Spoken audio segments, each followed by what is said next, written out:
Welcome to Democracy Now!, democracynow.org, the War and Peace Report. I'm Amy Goodman, broadcasting from the U.S.-Mexico border.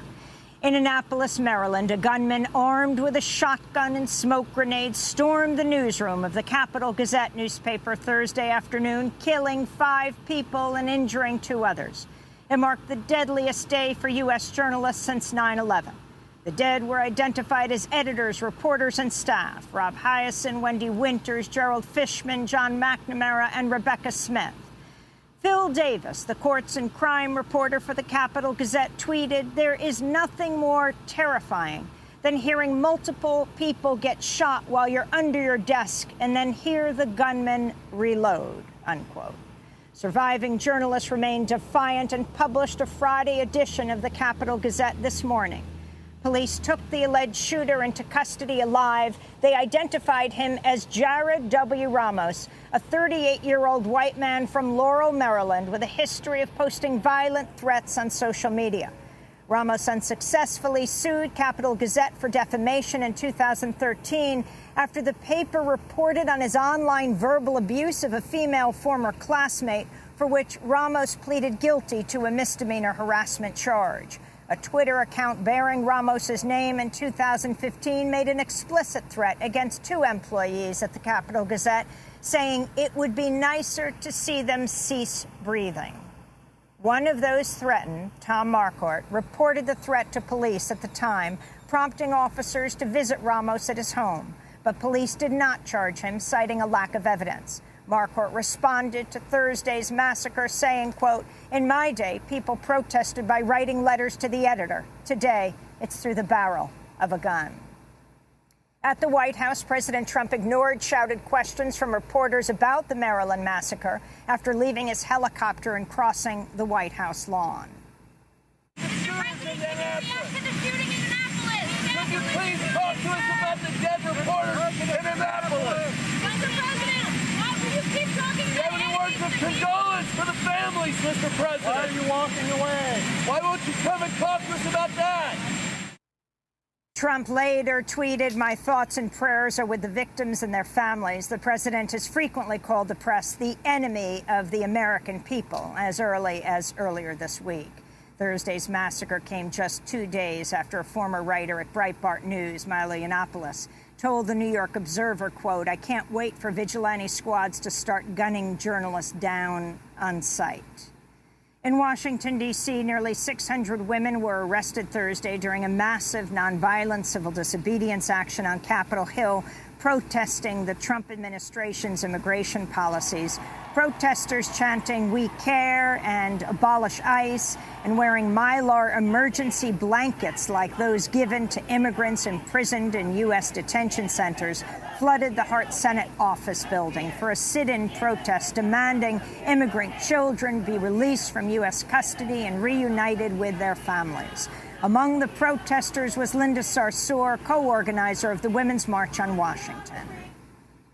In light of the dark moments that we have in our country, from ripping children from their parents to the Supreme Court decision on the Muslim ban, on the anti-abortion clinics, on breaking down labor, on Justice Kennedy retiring, and us having to, think about what our Supreme Court is going to look like for the next 30, 40 years, I feel inspired. I feel inspired by women from across the country who came here to risk arrest and say we're not going to sit back when this injustice is happening. So the world is pretty messed up, but I feel In Portland, Oregon, federal police from the Department of Homeland Security wearing riot gear and wielding batons raided an Occupy ICE encampment outside the offices of Immigration and Customs Enforcement, arresting at least 8 people and clearing a path for Portland's ICE office to reopen.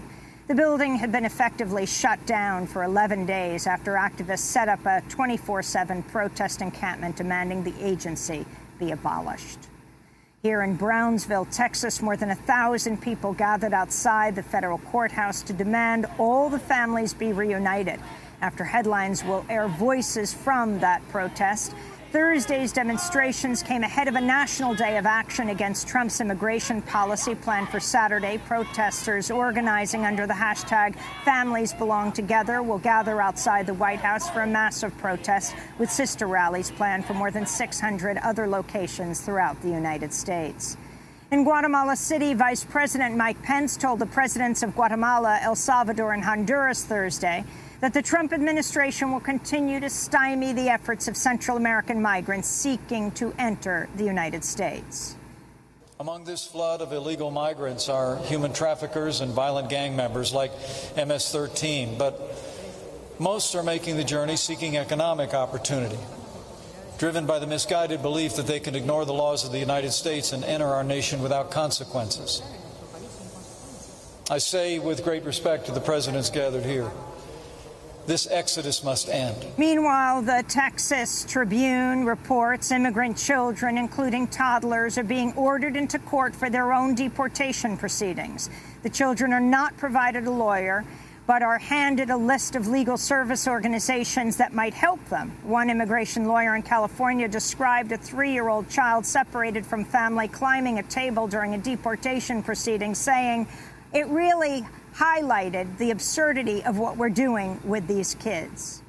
Back on Capitol Hill, House lawmakers voted along partisan lines Thursday to demand the Department of Justice produce documents related to Robert Mueller's investigation into alleged ties between the Trump campaign and Russia.